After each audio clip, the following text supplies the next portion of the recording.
Hi, how's it going? Happy Sunday. It's like 9 p.m. here, but I know it's way earlier for a lot of my sibbies, so hey.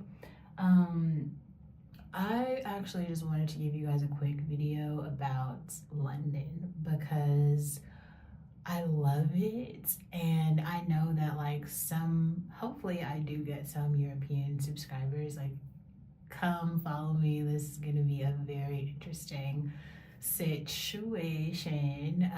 There are some vloggers who I've actually been following for a while, and I forgot that they were from the UK, from London. So watching them, make vlogs about certain things, really cool. But this video specifically is a video of kind of the 10 places I would recommend if you're going to do a quick first time trip to London.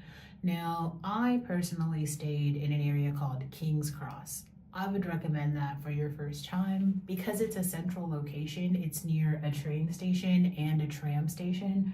So the tram in UK is basically like the subway, or like the BART if you're in the Bay Area. So being near a tram station is really important because most likely you're going to be taking the tram or the bus everywhere, and I was able to go somewhere across town and then come back to my hostel and move things, pack stuff. Anyway, also my trip was it was so short. Okay, I was only there for 2 days, something like that. Very short. First recommendation, go to Blank Street. So Blank Street is like the European, or maybe this is just a London thing, I don't know. It's like kind of a bougie coffee shop, but they just have really good matcha. It's a nice place. I hung out there before my train left. I went there 3 times.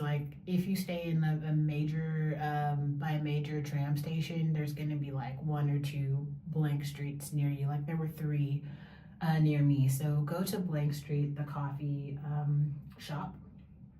The next place, there are quite a few bakeries, sort of pastry shops, and I'll put a link actually in the description box. These guys made a video that was our favorite, bakeries in London. And while I was preparing for this trip, I watched the video. It was great. All of those recommendations were bomb. But one bakery or pastry shop that I went to is called Arome. Wow, their pastries were delicious. It was just so good. I had this chocolate croissant that it was an almond chocolate croissant, and I think it was white chocolate. It was so good. Oh, so good. Highly recommend. Okay. Actually, the funny thing is there is this Bia song it's called London, if you haven't heard of that. But she's like, I'm in London, I like to go and shop at the mall, shop at the store, shop in the front and stuff in Dior. And then she actually talks about this neighborhood called Shoreditch. I went to Shoreditch. Shoreditch is a very cute neighborhood. It also had quite a lot of real estate companies, I guess, that are located there. So if you're looking for a flat, ask me about Dexter's, or I could send you some emails for how to find places apartments and homes and things like that. One of the biggest issues I'm actually having with traveling to and through Africa is it's very difficult to find real estate agents that are legit. It's a weird thing. I'm okay, I need to find an apartment. How do I even do that? But it also sounds like internet is really hard. We'll go into that on another video. Anyway, and actually, so from Shoreditch, so I took a tram station to Shoreditch. I can't remember the tram station, but I'll put it on the screen if I find it. I was very close to the London, okay, the next place I would highly recommend on the list is Eataly. There is an Eataly in London, and make a reservation. make a reservation before you plan to go, just because like the bar is open continuously. You can obviously get a really lovely like bottle of wine, but the actual restaurant is not open at all hours. So you just want to make sure when you're going, you have a reservation, therefore you know that the restaurant portion is going to be open when you go. So I even if not, grab a glass of wine at Eataly. They have the selection of kind of wines by the glass is not that much, but you can always buy wine by the bottle. I don't see why they wouldn't allow you to just eat it there. They also have a very nice like bakery on the first floor. So, and from Shoreditch, if you kind of take a walk through Shoreditch, there's a bunch of signs. There's a whole bunch of, it's like their tech capital. Clearly they have like a Salesforce tower, which is wild. But if you walk through there, you will pass the Eataly. There's a tram station near there as well. I can't remember the name of it. But that will take you to the London Bridge. That is a real place. There's all these songs about the London Bridge. I don't know. Fergie's got a song about it. There's so many songs. So many songs. Yeah, but you should definitely see the London Bridge. And from the London Bridge, I would highly recommend you see the Borough Market. If you keep walking past the London Bridge, on the right, it's like a 5-minute walk as you like exit the London Bridge. There's a sign that will take you to the Borough Market. The Borough Market, I think this is open like year round. All of the girlies are posting about like the holiday strawberries, the chocolate strawberries, these sandwiches. I mean, there's so many options. You could spend an entire day in the Borough Market. It's its own like situation.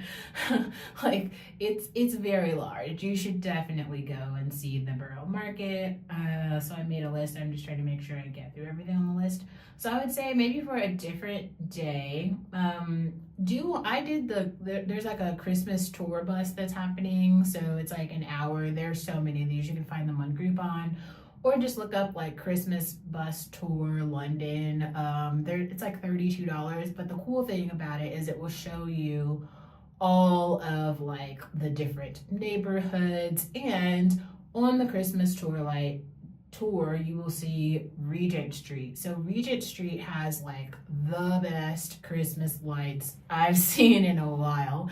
And toward the end of Regent Street, you will find, it's called like Piccadilly Circle and Oxford Street. So like maybe after the tour and maybe even on a different day, Piccadilly Street and Oxford Street is basically like this, I want to say maybe like 2 miles. It's like 2 miles of shopping centers. There are stores like Macy's, Bloomingdale's. It's not those stores, but there are these like department stores that are similar to those types of stores. All of your shopping you can do on those streets. There's another street that's like not far. I think it's called St. James Street, where it's a pretty classic like Christmas shopping street. I didn't like make it to that, but still very cute. So definitely see like Piccadilly. Also, a lot of people compare it to like what do you call it? Like in Manhattan, it's like, oh my god, I don't know why I want to say the Times. It's like whatever the main place in Manhattan, you know, like the downtown, that people compare Piccadilly Street to that. So that's kind of cool. The last place that I would actually recommend, and if you kind of know, you know, but what's super funny is like, I don't know why, I kind of, how do I say it? All of the London girlies who I follow, and I don't feel like I follow like the main influencers. They're kind of like sub-influencers or whatever. But they all have been posting about this place in the last week. So there's a community, maybe it's called like a neighborhood. It's called Covent Garden. And there's just like a bunch of restaurants there. Like even I follow some foodies and they recommended restaurants there. It's just kind of a fireplace. So those are all of the places I would recommend that you see in London. I'm going to make more content about these places so that you guys can like see it for yourself. But I just really wanted to like put something out there because like the editing that I did didn't work, didn't have anything. And I'm like, no, some people are gonna probably go for like Christmas and I want them to like see what I saw, you know what I'm saying? So yeah.